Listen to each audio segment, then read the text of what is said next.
ऐसा कर कमाल की तरह हो जाए कि किसी और का है फिलहाल की तरह हो जाए। जब से ये गाना आया और इसके बाद इसका सेकंड वर्जन आया, तब से पूरे इंडस्ट्री में, चाहे वो भोजपुरी हो, चाहे साउथ हो, चाहे दुनिया की कोई भी इंडस्ट्री हो, वहां पे सिक्वल पार्ट टू की जो ट्रेंड हुआ स्टार्ट हो गया। उसी तरह भोजपुरी में ट्रेंड स्टार्ट हुआ पार्ट टू का। आपने पुदीना गाना सुना होगा, पुदीना 2.0 सुना होगा, खेसारी लाल यादव का नींबू खरबूजा फल 2 सुना होगा। उन सब के तमाम सफलताओं के बाद हमारे राकेश मिश्रा जी कहाँ पीछा रहने वाले हैं। इन्होंने भी ये गाना लेके आया है, लहंगा में मार दे ताला जीजा 2.0 करके। भाई एक बात है कि यार अगर तुम अच्छा नहीं कर सकते तो बुरा भी मत करो।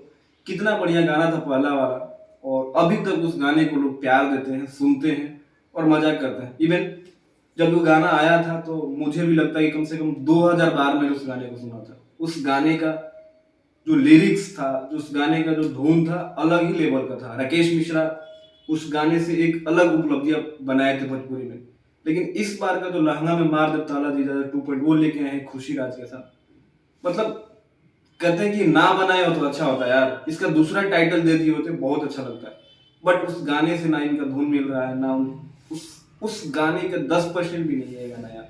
पता नहीं क्यों बनाया, बनी बनी चीजों को बिगाड़ रहे हैं यार लोग। अब सर्च बार में जब सर्च करोगे लहंगा में मार दो ताला जीजा, तो ये गाना ऊपर आएगा। समझ नहीं आ रहा भाई कि ये कर क्या रहे हैं राकेश मिश्रा जी। थोड़ा अलग कंसेप्ट लेके आओ यार। पुराने गाने जो बढ़िया है उसको, या तो उसी को रिक्रिएट कर दिए होते न्यू वर्जन में, अच्छे से शूटिंग कर दिए होते। उस टाइम यूट्यूब उतना नहीं था दुनिया में, भारत में इतना पॉपुलर नहीं था, तो आज उसको रिक्रिएट कर देते, रीशूट कर देते, तो शायद वो गाना और ज्यादा बूम हो जाता। लेकिन अपने दूसरा बनाया, अच्छा नहीं किया यार। गाना अच्छा है, मैं ये नहीं कह रहा गाना अच्छा नहीं है, बट उसके अकॉर्डिंग देखा जाए तो अच्छा नहीं है। खेसारी लाल यादव ने भी तो गाया, सेम गाया, गाना 100 मिलियन पार हो गया। आप भी गा सकते थे, आपके पास वो थोड़े था कि लोग कह रहे क्यों गाया। गाइस आप लोगों ने देखा यार तो कमेंट करके जरूर बताना वीडियो कैसा लगा।